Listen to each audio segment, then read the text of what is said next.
Frédéric de Tovarniki. 7 jours en Inde avec Satprem.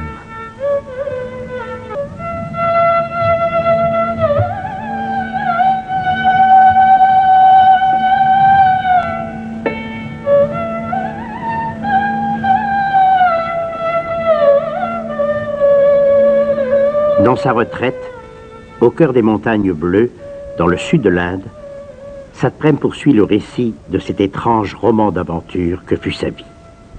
Un itinéraire, une quête, pour répondre à une question qui s'est posée à lui dès son enfance en Bretagne, puis avec une acuité terrible dans les camps de concentration nazis.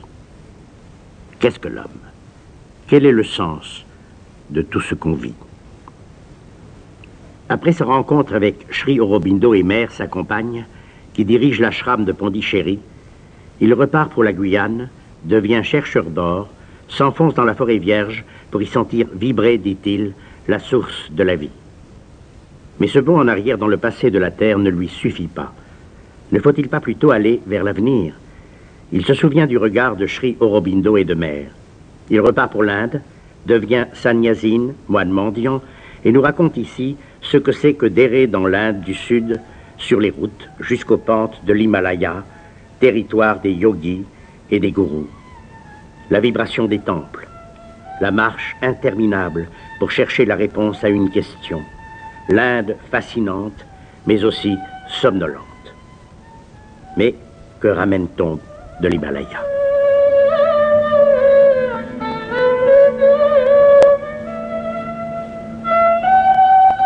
Je suis redescendu de cet Himalaya. J'ai repris la route vers le sud. Évidemment, il y a cette grande beauté de l'Inde. Ces gens, ces êtres de l'Inde. Cette si grande gentillesse qu'on rencontre partout. N'est-ce pas? Partout on vous ouvre la porte. Partout il y a un sourire. Il y a quelque chose qui comprend bien. Il n'y a pas besoin d'expliquer. Ils sentent. Ça, c'était aussi c'est une grande grâce de l'Inde. Ce peuple où on ne se sent pas, même avec cette peau blanche, n'est-ce pas, où on ne se sent pas vraiment l'étranger. On peut se faire remarquer, il y a des gosses qui peuvent courir après, mais on ne se sent pas étranger. Et puis ils sentent qui vous êtes. On ne triche pas avec eux. Ils sentent qui vous êtes. Alors ça, il y avait cette grande gentillesse de l'Inde, bien sûr. Et puis toute cette dimension des temples de l'Inde. Oui, c'est ça qui aurait pu me perdre définitivement, en fait. Plus que l'Himalaya. C'était certains de ces temples, où il y avait une vibration si belle. N'est-ce pas? Vous ne savez pas ce que c'est que le sanskrit. C'est une langue si pleine, si dense, si investie de pouvoir. On ne sait pas d'où elle vient, cette langue. On a l'impression qu'elle vient de quelque chose d'avant l'homme. On a l'impression de sons qui n'expriment pas le langage que nous connaissons avec des sujets, des prépositions et des compléments directs, n'est-ce pas? Des sons qui ont un pouvoir et qui expriment quelque chose. Alors dans ces temples, il y avait cette vibration-là, qui pour moi était très, très fascinante. On avait l'impression qu'on avait envie de chanter avec eux, de danser. Il y avait quelque chose qui était très séduisant. Temple de Shiva. Oui, il y a le temple de Shiva, celui de Bénarès qui était si extraordinaire.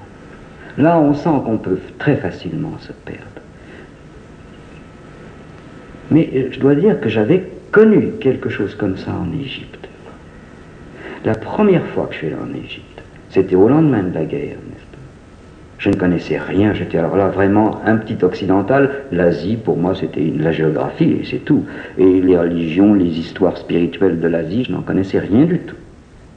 Rien. J'étais un parfait béotien. Béotien, c'est-à-dire que j'avais beaucoup lu de choses, j'étais plein d'une culture occidentale. Eh bien, je suis allé passer quelque chose comme 3 semaines près de Luxor. Et alors, j'ai été pris d'une façon inexplicable, d'une espèce d'exaltation. Je ne pouvais pas traverser ces temples qui avaient l'air morts, pourtant qui étaient des ruines. Je ne pouvais pas les traverser, je ne pouvais pas toucher ces pierres sans éprouver quelque chose qui me bouleversait au-delà de tout ce que je pouvais comprendre, penser, sentir. Inexplicablement. Je ne pouvais pas comprendre, mais ça me faisait un effet physique très fantastique. N'est-ce pas, pour nous, occidentaux, tout est comme délimité. Il y a ce caillou, il y a cette chaise, il y a ce monsieur, il y a cette dame. On a l'impression que tout est comme enfermé dans un cadre, n'est-ce pas, précis, délimité, défini. Chaque chose est définie. Maintenant que je revois l'Occident d'un autre niveau, j'ai l'impression que toute l'intellectualité, la formation intellectuelle occidentale, c'est quelque chose d'extraordinairement militaire et juridique. Tout est rigide, n'est-ce pas? Tout est mis en boîte. Et même les êtres, n'est-ce pas, ils sont définis. Et alors, ce premier contact avec l'Égypte, et alors dans l'Inde encore plus, tout d'un coup, mais cette petite définition, elle était projetée dans un espace immense qui était derrière ce petit objet que je croyais avoir défini, n'est-ce pas? Tout d'un coup, tout s'enfonçait dans des profondeurs, des profondeurs, des profondeurs. Et ces profondeurs-là, elles vibrent. Ça vibre. Et c'est cette vibration-là qui éveillait en moi quelque chose de très... que je ne définissais pas. J'avais pas de vocabulaire pour ça, n'est-ce pas? Mais les choses n'étaient plus enfermées dans une définition, elles étaient tout d'un coup embrassées d'une immensité qui semblait se prolonger très très loin dans le temps. Et une immensité qui n'était pas une abstraction, qui était comme un son, une vibration. Comme si ces murs, par exemple, avaient retenu des siècles et des siècles de gongs et de rituels, et que ça vibrait encore de quoi? D'un appel. Et au fond de tout ça, je retrouvais mon appel. Et un appel qui n'était pas de cette fois-ci, un appel qui était peut-être de beaucoup de fois. Comme si ce cri-là, ce besoin-là, il ne naissait pas d'aujourd'hui, ni même de cette vie, ni même de mon enfance en Bretagne, comme si tout d'un coup, toute cette vie avait des prolongements derrière, et que ce petit appel de maintenant, ou ce petit bonhomme que j'étais maintenant, était seulement une petite projection de quelque chose qui s'en allait loin, loin, loin derrière, et qui vibrait, vibrait, qui avait appelé, appelé, et qui avait été un appel depuis si longtemps. Il allait loin, loin en avant. Peut-être en avant, peut-être. Parce que quand on était dans ce loin-là, n'est-ce pas, où c'est cette chose si ancienne, c'est comme toujours. C'est pas passé. Je le décris, alors ça a l'air d'être quelque chose qui est loin, loin, loin derrière. Mais c'est toujours. C'est toujours. Mais c'est un toujours qui n'est pas projeté dans l'avant. C'est un toujours qui est... je ne sais pas. Un chrétien peut éprouver la même chose dans une cathédrale ou dans une église. Ah, ça c'est très possible. C'est très possible. Mais oui, ça, certainement. En fait, tout est un moyen, un prétexte pour vous conduire à la découverte d'une autre profondeur de nous-mêmes. Mais les hommes finissent par faire du moyen une fin et une prison. Alors, ces murs, eh bien, un jour à Thèbes, il y a eu des gens qui ont dit « Assez de ces prêtres !» N'est-ce pas? Les églises, partout, toujours. On est un sannyasine, on est un ashramite, on est un catholique, on est un marxiste, on se fourre dans des prisons. Alors que toutes ces choses-là sont excellentes, la religion est excellente, le marxisme est excellent, tout est excellent, pourvu que ça vous aide à aller à ce point-là où on commence à être un homme. Un homme, c'est-à-dire quelque chose qui a une vibration en soi, n'est-ce pas, qui est si ancienne et si présente et si toujours là. Mais le moyen, ce qui vous a aidé à approcher de cette autre dimension, on en fait le moyen. Ça devient un dogme, ça devient une prison, n'est-ce pas? Ou alors ça devient le gourou avec un grand G, ça devient Dieu avec un D majuscule. Et c'est le commencement de la mort. Mais oui, à partir de l'instant où on définit quelque chose, elle meurt, elle est morte. Je n'ai rien contre aucun christianisme, aucun hindouisme, aucun marxisme, je n'ai rien contre qui que ce soit ou quoi que ce soit, mais j'ai contre, alors, si fortement contre tout ce qui emprisonne, n'est-ce pas? On a attrapé la vérité, on l'a mise dans sa poche, et puis c'est une fois pour toutes, et on y est. Alors ça, c'est le mensonge que je ne supporte pas. Je ne l'ai pas supporté à Thèbes, je ne l'ai pas supporté à Pondichéry, je ne l'ai pas supporté à Paris, et je ne l'ai pas supporté même dans la forêt vierge. La vérité, c'est quelque chose qui devient... qui est à la fois perpétuellement semblable et toujours en question, si j'ose dire, ou en devenir. C'est pas un truc qu'on attrape une fois pour toutes. C'est quelque chose qu'il faut incarner de plus en plus. Mais incarner, oui, je comprends bien. Incarner, ça veut dire mettre dans sa peau. Et tout mon périple de sannyasine, il aboutissait à quelque chose qui vous mettait hors de votre peau. C'est là où j'arrivais vraiment au bout d'un parcours, au bout de ce qui semblait être le parcours final. Eh bien, le final, pour moi, n'était pas final. Ou alors, si c'était ça le final, eh bien, alors je comprends les bouddhistes, je comprends les illusionnistes, je comprends ceux qui vont flanquer des bombes partout, parce que c'est une façon active ou négative d'arriver à la même chose. Si toute cette histoire, c'est une foutue illusion, il faut en sortir ou tout faire sauter. Alors, bon, les bouddhistes vous disent c'est le nirvana, c'est là-haut, les autres vous disent non, on va aller foutre une bombe, c'est tout pareil. En béatifique et en diabolique, c'est tout pareil, ce sont deux négations qui se rejoignent, n'est-ce pas? Les deux chemins sont des cul-de-sac. Ou alors cette terre n'a pas de sens. C'était ça la question qui me ramenait à Pondichéry, vers elle.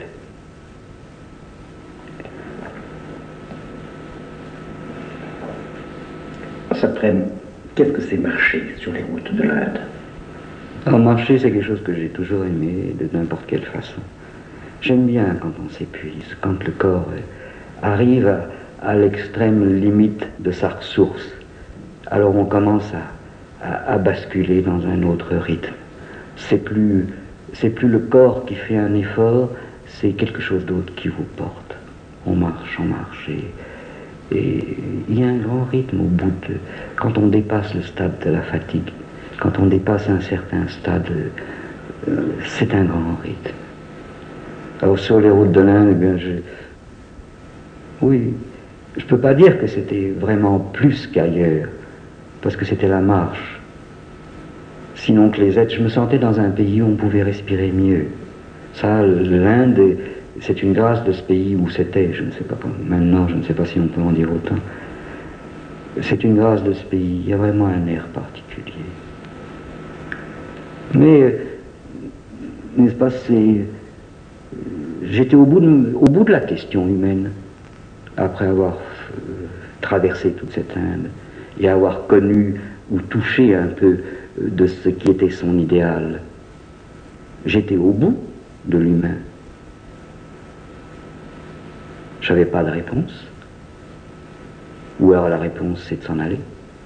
C'est de jeter la guenille dans le feu. J'avais pas la réponse, n'est-ce pas? Et c'est ça, en fait, qui est la cause de la décrépitude et de la dégradation de l'Inde. C'est que sa spiritualité, n'est-ce pas, au lieu de s'en servir pour l'incarner, elle s'en est servie pour rêver, pour méditer, pour une espèce de somnolence spirituelle qu'ils appellent le nirvana. mais ils roupillent ces gens.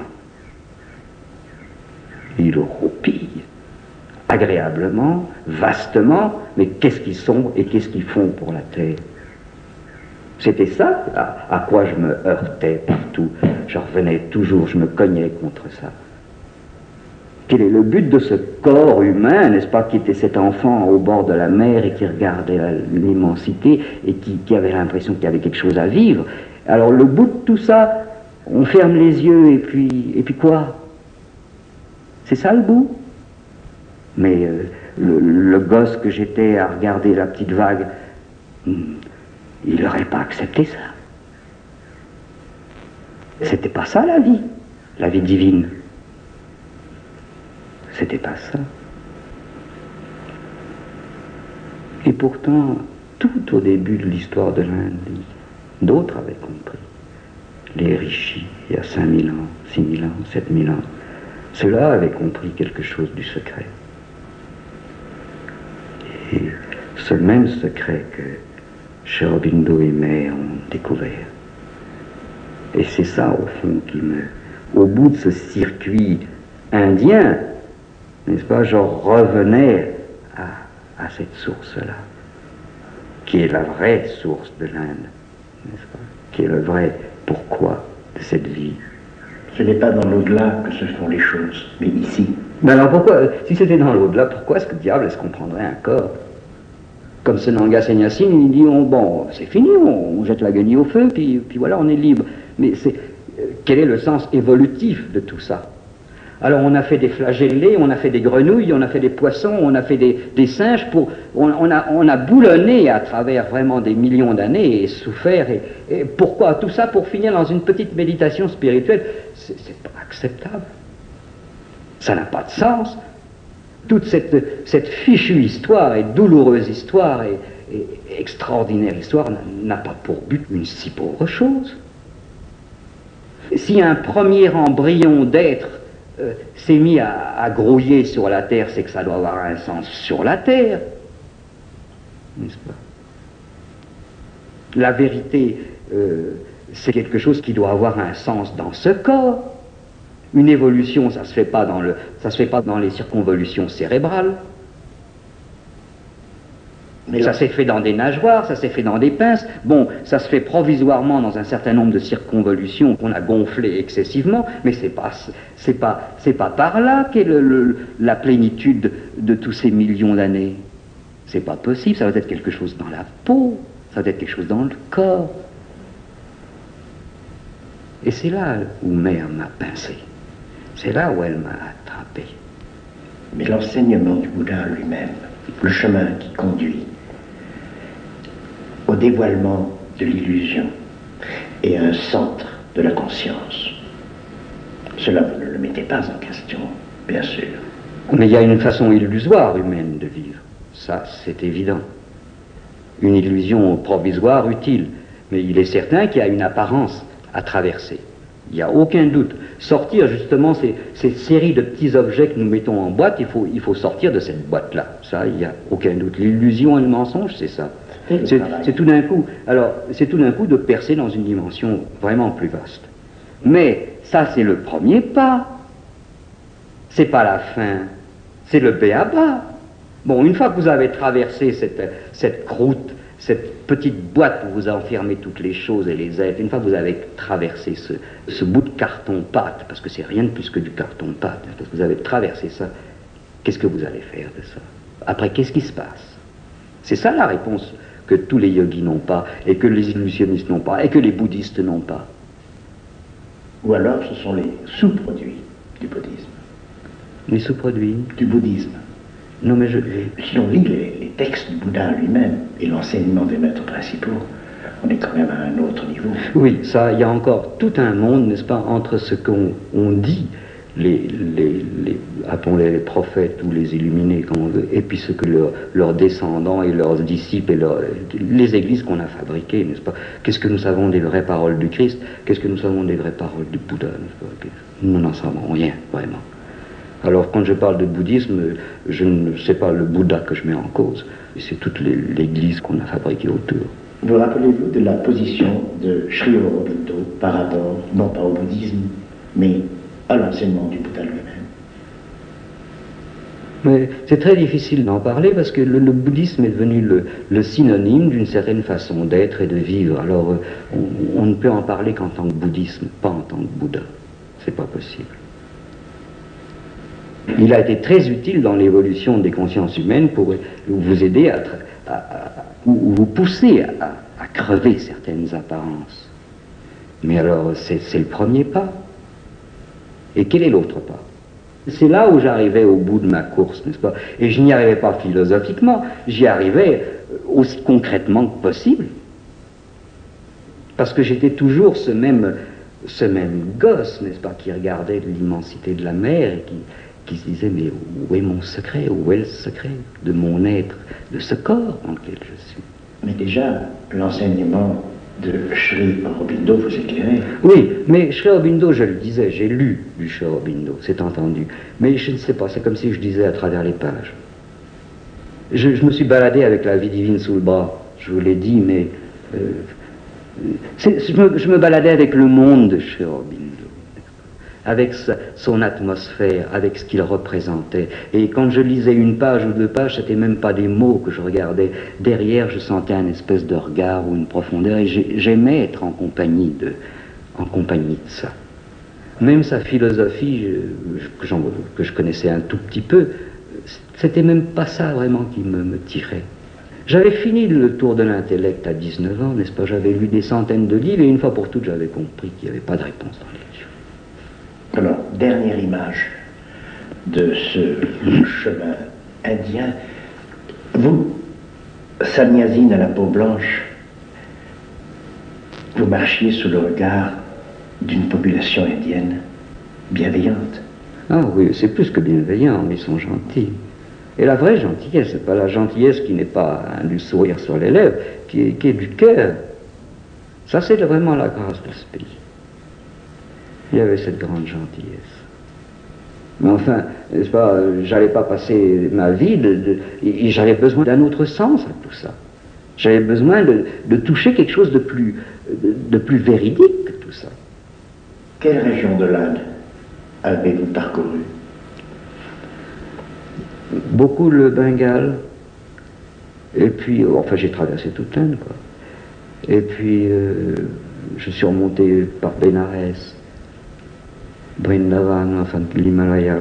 Pas beaucoup l'ouest de l'Inde, mais surtout l'est et le nord-est, l'est et le nord-est de l'Inde. Pendant des mois? Ça a été très bref, ça a été très condensé. Parce que vraiment, on m'a conduit tout de suite à ma question. On m'a conduit... on m'a pas fait perdre de temps dans ma vie. Dès qu'une étape arrivait à son bout, on me mettait assez brutalement devant la réponse que j'avais besoin d'entendre, que j'avais besoin de vivre. Avez-vous fait une rencontre avec un gourou, un sannyasi qui vous a frappé? Oh, je n'ai rencontré des gourous. Un récit à faire sur quelque chose qui vous a frappé au cours de cette... Les gourous, moi je les trouve épouvantables, les gourous. Je ne peux pas vous dire autre chose. Et encore, évidemment, c'est une façon de dire.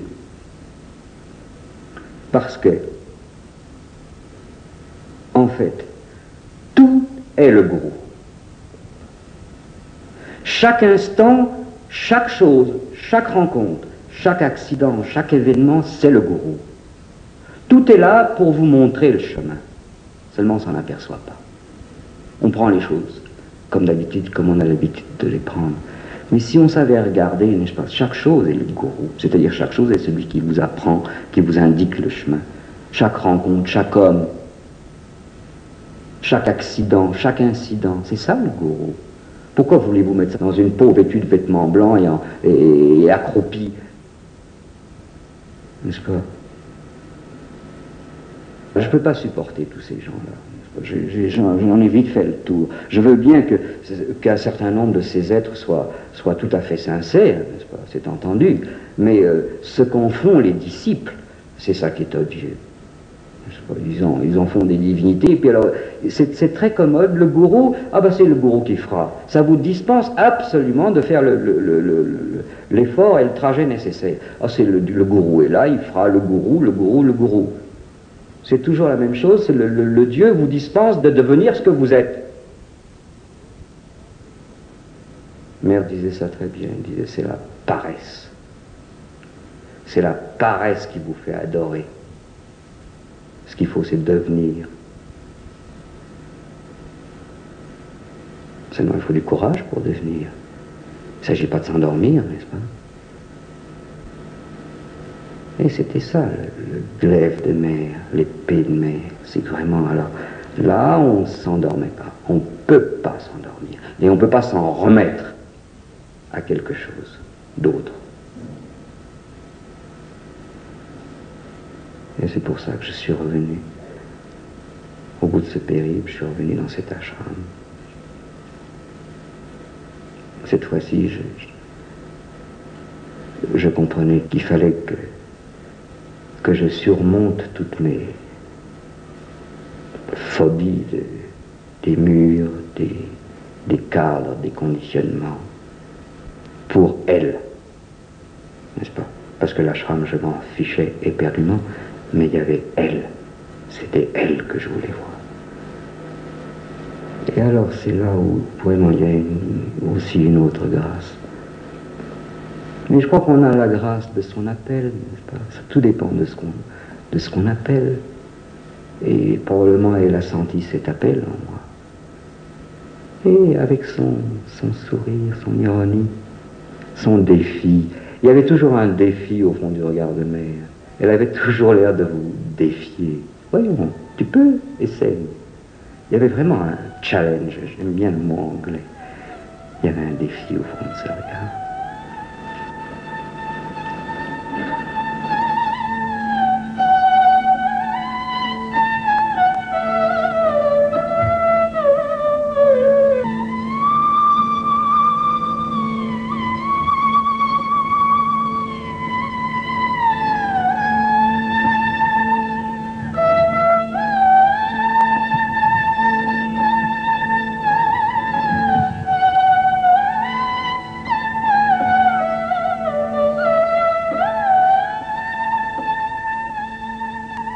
Il y a une phrase clé de Sri Aurobindo, il y en a une aussi de mère, qui m'a suivi pendant très longtemps. En fait, depuis le moment où Sri Aurobindo m'a regardé. Et je me suis promené à travers le monde avec cette phrase, sans très bien en comprendre les implications ou les moyens de réalisation. Je me souviens, dans la vie divine, il disait, je cite à peu près, l'homme n'est pas le sommet de l'évolution. C'est un être de transition. S'il ne peut pas se dépasser, il sera dépassé. Ça, cette phrase-là m'avait suivi beaucoup. Comme si vraiment là il touchait le centre de la question. Et en effet, n'est-ce pas, j'ai fait tout ce circuit si extraordinaire, si mouvementé pendant tant d'années à travers le monde, à travers tant d'aventures, et j'arrivais là dans mon Himalaya devant une question un peu effrayante pour moi, parce que j'étais au bout de toutes les possibilités de recherche, n'est-ce pas? J'étais devant deux sommets possibles, si je regarde ce qu'est cette humanité. Le sommet que j'avais entrevu ou même touché, qui est celui, disons, du yogi, n'est-ce pas? Ce chemin qui monte en pointe vers le sommet de la conscience, qui traverse cette espèce de calotte crânienne qui nous enferme. Et puis, on émerge comme sur une pointe de l'être, comme sur un extrême de l'être, on émerge dans quelque chose qui est évidemment très plein. Il n'y a plus de problème, là. C'est pour toujours, c'est comme le grand silence blanc qui est derrière toute chose, qui est au fond de toute chose. C'est plein, c'est bon. Et en fait, je l'ai compris après, c'était ça que quand j'étais dans ma petite cotte de noix d'enfant breton, et que je me sentais si bien sur mon bateau, et j'avais l'impression de fondre dans la risée, le vent, l'odeur de goémon. C'était ce même état, n'est-ce pas? Très plein. Mais ben, c'est justement là où est la différence. Mais j'avais ça dans mon corps, dans mes narines, dans mes mains qui tenaient cette barre et qui obéissaient à la risée, qui suivaient le mouvement du vent et de la toile. Mais cette autre chose, là, dans l'Himalaya ou ailleurs d'ailleurs, c'était comme après un évanouissement de tout, quand tout s'était tu, quand tout s'était rassemblé et élevé sur une pointe, alors j'avais ça. Et après, n'est-ce pas, on ouvre les yeux et puis toute la vie est là comme d'habitude. Alors vraiment j'étais devant ce sommet d'humanité, si je puis dire, ou alors l'autre sommet qui est le sommet de l'électronicien, du magicien occidental qui produit des monstres et des monstres efficaces et qui est avalé par son propre système. Il y avait comme ces deux extrêmes là devant moi. Ce sommet du yogi, ce sommet, disons, de l'électronicien ou de l'intellect. Et alors entre les deux quoi? On ne sait pas où il vaut mieux disparaître. Mais dans tous les cas, ça, on a l'air de disparaître ou bien dans du blanc lumineux, ou bien dans du noir assez suffocant. Mais la vie divine, elle n'est pas là. Et c'est là où la phrase de Sri Aurobindo me suivait. Alors je suis redescendu de mon Himalaya au galop, cette fois-ci. Et j'allais vers elle. Parce qu'il y avait aussi une phrase d'elle qui m'avait beaucoup frappé. N'est-ce pas? Bon, c'est très joli. On dit, l'homme n'est pas le sommet de l'évolution. On va passer à un autre stade de l'évolution. Et par quel moyen? N'est-ce pas? Par où? Alors, il y avait une phrase de mère qui m'avait beaucoup frappé. Et c'était en fait la clé pour moi. Un jour, elle a dit ceci. Ce corps physique est capable d'un développement progressif à travers l'évolution. À travers chaque formation individuelle, n'est-ce pas tout ce que nous avons traversé dans l'évolution, la substance physique progresse. Et alors, elle dit ceci, et un jour, elle sera capable d'établir un pont entre la vie physique telle que nous la connaissons et la vie, disons, supramentale, comme chez Aurobindo, ou la vie de la prochaine espèce. C'est le corps physique qui sera le pont. C'est pas dans les sommets de la conscience là-haut, sur une pointe effilée, si effilée qu'elle finit par se dissoudre, s'évanouir, n'est-ce pas, qu'on passe ailleurs, vraiment. Ou alors on passe en dehors de l'humanité, en dehors de l'évolution, en dehors de tout. C'est dans le corps. Alors là, c'est quelque chose qui résonnait beaucoup en moi, parce que le corps, ça m'intéresse beaucoup. C'est là-dedans que je vis, n'est-ce pas? Et puis c'est toujours là-dedans que j'ai voulu vivre. Dans toutes mes aventures, ou dans toute ma façon d'être, enfin je ne sais pas comment appeler ça, il fallait que ce soit mon corps et mon être tout entier qui participent, ou alors quoi. Ça, c'est un goût que j'ai ramassé inaliénablement sur les landes quand je courais avec l'odeur des ajoncs et du goémon et les embruns. Eh bien, ça avait un sens vrai pour moi. Et puis le cri des mouettes, ça c'était plein, n'est-ce pas? Ça c'était déjà pour moi comme une vie divine.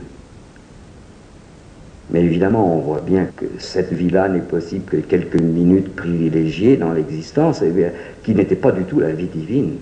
Alors comment l'incarner, cette vie? Et c'est après avoir essayé ou vu ce qu'était réellement la fameuse réalisation des yogis, parce que j'y ai touché, n'est-ce pas? Ils en font des embarras. C'est très bien Pour une humanité qui est très engloutie dans la matière, c'est très bien de se retirer un peu en arrière, de traverser toutes ces couches de conditionnement et puis d'émerger dans un peu de silence. Ça, c'est très bon. Il n'y a rien à rejeter ou à mépriser, n'est-ce pas? Mais c'est comme si, bon, on vous donnait 2 minutes ou 10 minutes d'oxygène dans la journée, ben, c'est pas la solution. Ou alors, si c'est la solution, l'évolution est une espèce de chose absurde dont l'aboutissement est le retrait de l'évolution. Enfin, j'emploie des mots là abstraits, mais pour moi, ça avait un sens tout à fait physique et concret, n'est-ce pas? Parce que j'avais touché à ça. J'avais touché à cette lumière, cette étendue. Et c'est là où est venu mon point d'interrogation, alors tout à fait impérieux et angoissant, qui m'a fait dévaler l'Himalaya au galop pour aller, enfin, voir celle-là qui disait, c'est dans le corps physique et le pont. Alors, en dépit de ce qui me heurtait tellement, n'est-ce pas, ces murs, un ashram, tout ce conditionnement qui me semblait aussi peu valable en Asie qu'en Occident, tout ce qui est mur pour moi, ou tout ce qui est école, c'est quelque chose que j'ai jamais pu supporter, qui est suffocant. J'ai l'impression que j'étouffe là-dedans.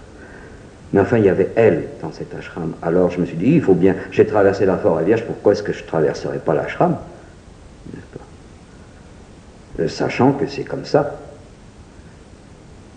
Et puis il y a une grâce aussi, parce qu'il y a toujours des grâces, en fait. Quand on cherche, quand on appelle, il y a toujours une main qui est là. Mais avec le recul, on voit que c'est si merveilleux. Une main si attentive, douce, bonne, qui est là et qui veille et qui vous tend la main quand vous ne savez plus, ou quand vous ne pouvez plus. Surtout quand on ne peut plus. Alors là, il y a aussi une grâce. Comment était l'ashram? L'ashram, il y avait déjà beaucoup de monde à l'époque. Il y avait peut-être un millier de personnes, 1 millier de disciples. Bien sûr, ils étaient tous répandus un peu à travers la ville, mais il y avait un espèce de bâtiment central, n'est-ce pas, où ils se réunissaient. Ils avaient aussi beaucoup d'activités sportives, ce qui n'est pas l'habitude de la plupart des ashrams. Ils étaient tous en blanc. Ils avaient un air assez tranquille et pas obscur, semblait-il. Ils avaient chacun des activités, c'est-à-dire qu'il y avait divers services où chacun était censé travailler un peu, et puis se réunissaient pour méditer. Mais l'accent, en tout cas officiellement si j'ose dire, l'accent était surtout mis sur le travail, les activités, le développement sportif. Alors il y avait beaucoup de jeux, n'est-ce pas? Il y avait aussi bien du hatha yoga que du football, que du tennis, que du judo. Il y avait toutes les activités possibles. À cette époque-là, Sri Aurobindo était déjà mort. Wow. Qui était Sri Aurobindo? Qui était mère? Quels étaient leurs rapports? Mais c'est ça le sens même. Un ashram, ça ne veut rien dire du tout, n'est-ce pas? Il y a un être, quel qu'il soit, qui fait une expérience, qui a une expérience. Et la qualité de cette expérience, spontanément, attire un certain nombre de gens qui voudraient bien participer à l'expérience, ou qui voudraient bien comprendre.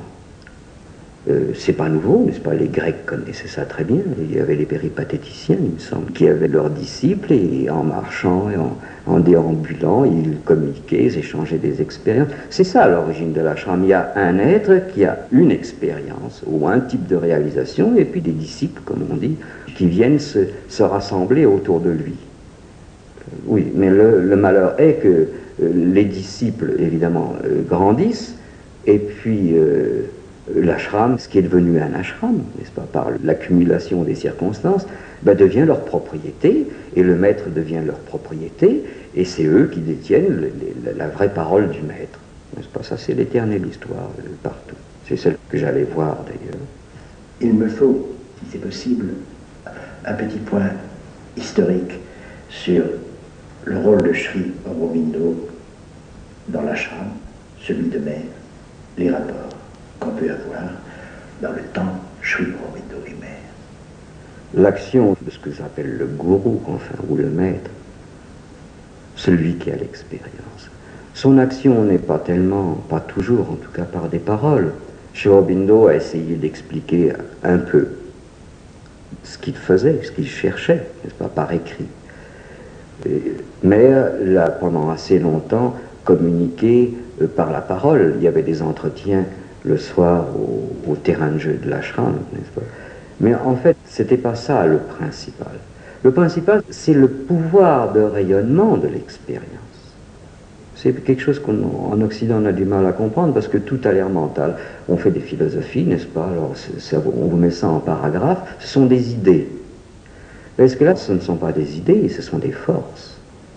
N'est-ce pas? On oublie toujours que le mental, c'est simplement un petit produit desséché qui essaye de traduire une force vivante derrière. Eh bien, la force vivante, elle est là, et c'est avec ça qu'il faut entrer en contact. En fait, le vrai travail du disciple, c'est d'établir le contact avec la force ou la puissance d'expérience qui est là. Parce que c'est pas quelque chose qui est enfermé dans un corps, ça rayonne, n'est-ce pas? Comme l'odeur d'une fleur, ou comme un minerai radioactif. Il faut se mettre en contact avec ça, et laisser ça, ce pouvoir d'expérience, œuvrer ou travailler dans votre propre chair. Ça devrait être l'effort du disciple. Et qui a fondé l'ashram de Pondichéry? Mais on ne peut pas dire qu'il s'est fondé, n'est-ce pas? Qu'on a fondé, que Sri Aurobindo, à un moment, a fondé l'ashram. En fait, c'est pas comme ça, n'est-ce pas? Il s'est trouvé que des disciples, comme je vous l'ai dit, sont venus comme des abeilles, là, tout autour, et puis ça a fait un ashram. Et puis un jour, on a décidé qu'il y avait un ashram, parce qu'il y avait ce monde qui était là.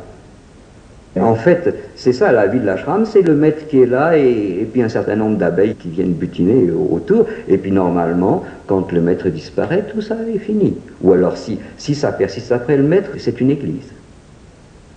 N'est-ce pas? À partir du moment où le centre d'expérience vivant n'est plus là, eh bien alors on vit sur des théorèmes, on essaie d'appliquer plus ou moins les idées du maître. C'est l'embryon d'une église, n'est-ce pas? Ou d'une école. C'est ce qui s'est produit d'ailleurs. Alors vous, cet après-midi, vous revenez à l'ashram. Et comment alors vous appelez mère? Et qui est mère? Mais, oui, c'est d'abord ce regard, n'est-ce pas? Très différent de Sri Aurobindo. Et qui pourtant allait de plus en plus ressembler à celui de Sri Aurobindo. Mais très différent.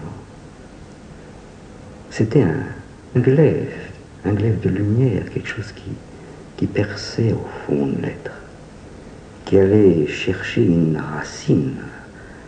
Et on sentait qu'elle traversait des couches ou des revêtements de l'être pour arriver à toucher quelque chose au fond. C'était une puissance en action, mais c'était ça, une puissance, ce qu'on appelle une Shakti en Inde. Qui était-elle? D'où venait-elle? Oh, la longue histoire de mère.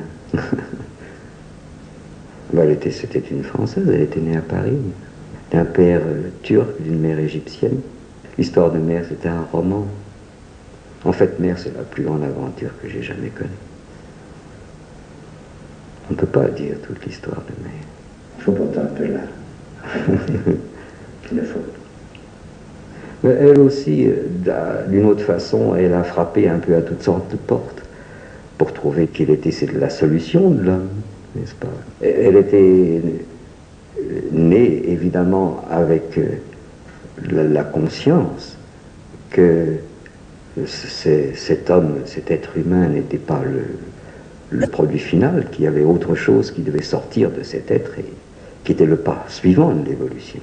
Ça, elle était née consciente de ça. Et elle a frappé à beaucoup de portes, n'est-ce pas? Elle a jonglé avec toutes les philosophies de l'Occident. Elle a jonglé avec toute l'esthétique de l'Occident. Elle était amie de Rodin, de Monet, de Sisley, des grands impressionnistes. Elle a frappé à la porte de la musique. C'était une grande musicienne. Elle a frappé à beaucoup de portes. Et puis, elle a frappé à une porte très intéressante et très dangereuse, qui est la porte des pouvoirs occultes. N'est-ce pas? S'il y avait un autre être, un degré au-delà de l'humain, par où allait-il se fabriquer? Et une réponse assez naturelle, C'est de dire peut-être qu'il y a des pouvoirs occultes dans l'homme qui doivent donner le passage, ouvrir le passage à un autre état. Évidemment, peu d'êtres sont capables de ce genre d'expérience, n'est-ce pas? Et surtout, peu d'êtres, s'ils y touchent, sont capables d'en sortir. Parce que c'est... C'était l'époque d'Eliphas Lévy, c'était l'époque de Steiner, c'était l'époque de Schuré. Oui, c'était l'époque de Schuré, c'était l'époque de Gurdjieff encore, n'est-ce pas? Et Mère a rencontré quelqu'un qui s'appelait Théon, qui était un superbe Gurdjieff. Gurdjieff était un petit garçon à côté de ce Théon, un homme qui avait beaucoup de connaissances occultes. N'est-ce pas? On ne connaît que les lois de la matière, il y en a d'autres derrière, c'est évident. Et on peut s'imaginer, et d'autres qui sont très puissantes et très efficaces, et c'est une grâce que les hommes n'en connaissent rien, parce qu'ils en feraient un usage épouvantable, n'est-ce pas? Mais enfin, Mère a expérimenté ça aussi pour voir si, justement, on ne pouvait pas se servir de ces moyens dits occultes. Et elle a bien vu, comme Sri Aurobindo lui-même a divers exemples, que ces pouvoirs occultes, n'est-ce pas, c'est un peu comme un caoutchouc qu'on tire. Aussi longtemps qu'on tire le caoutchouc, il est tendu, n'est-ce pas, et il peut faire des miracles, ce qu'on appelle des miracles. Et puis vous le lâchez, pop, c'est fini. Tout revient comme c'était. C'est l'histoire de Sri Aurobindo, d'un disciple ou d'un ami de Sri Aurobindo qui avait été mordu par un chien enragé. Par ses pouvoirs occultes, il a arrêté le développement de la maladie, et c'était maîtrisé, ça a été maîtrisé pendant 10 ans ou 15 ans, je ne sais plus. Et puis un jour, cet homme, qui était un yogi, n'est-ce pas, s'est mis en colère. Il a perdu le contrôle de lui-même. 24 heures après, il mourait de la rage. C'est-à-dire que pendant 10 ans, il avait tiré le caoutchouc de sa conscience, si je puis dire, et puis ça, c'était dominé, maîtrisé, c'était miraculeux pour tous les autres. Mais vous lâchez le caoutchouc, c'est fini. Tout revient comme avant. Ce sont des miracles de feu de paille, n'est-ce pas? Ça éblouit le brave homme, parce qu'on peut se servir de ça pour beaucoup de choses. Ça peut paraître très éblouissant et très miraculeux, mais ça n'a pas de pouvoir de durée. Ça n'a pas le pouvoir de la chose qui sort de la matière, n'est-ce pas? C'est quelque chose qui s'impose à la matière. Alors, vous pouvez imposer ce pouvoir ou cette force ou cette volonté sur la tête ou sur quelqu'un, le guérir, faire ceci, faire cela, mais il rattrapera sa maladie 3 minutes après ou 15 jours après. Et puis finalement, on attrape tous la mort au bout. Et alors, il y a par-dessus le marché le beaucoup plus grand danger de se servir très mal de ces pouvoirs. N'est-ce pas, les hommes, qu'est-ce qu'ils en feront tout de suite? Ils se serviront de leur pouvoir pour se débarrasser de tout ce qui les gêne, n'est-ce pas? Ou alors, encore plus grave, ils se serviront de leur pouvoir pour éliminer tout ce qui leur semble être le mal du monde. Et qu'est-ce qu'ils en savent de ce mal? N'est-ce pas? Qu'est-ce qu'ils en savent? Est-ce que ce mal, justement, n'est pas une nécessité pour conduire à quelque chose d'autre qui est par-delà? Les hommes ne savent rien. Il faut avoir une grande vision pour avoir un pouvoir. Après avoir expérimenté ces pouvoirs occultes. Mais elle a vu justement que c'était un cul-de-sac, que c'était pas la solution. Alors que trouve Mère? Et alors, comme toujours, il y a cette grâce qui est là. Quand vous avez fini une expérience et que vraiment il y a l'appel pour aller plus loin, elle est entrée en contact avec un philosophe qui devait aller faire une propagande électorale en Inde pour être élu au Parlement. Et c'est comme ça que Mère, ayant rencontré ce philosophe, a été amenée à Sri Aurobindo. C'est comme ça, après avoir parcouru, je ne donne pas tous les détails de ce circuit, n'est-ce pas? Mais enfin, toutes les voies, pour elle, se sont fermées les unes après les autres. Elle a bien vu que la jonglerie philosophique ne conduisait pas au-delà d'une jonglerie, n'est-ce pas? Que l'esthétique avait sa limite, que la musique aussi avait sa limite, que les grands pouvoirs occultes avaient leurs limites, que tout ça, c'était pas la clé pour passer dans une humanité qui serait peut-être vraiment humaine, ce qu'elle n'est pas trop, ou pas encore, en fait. Et c'est là où elle est venue à Sri Aurobindo.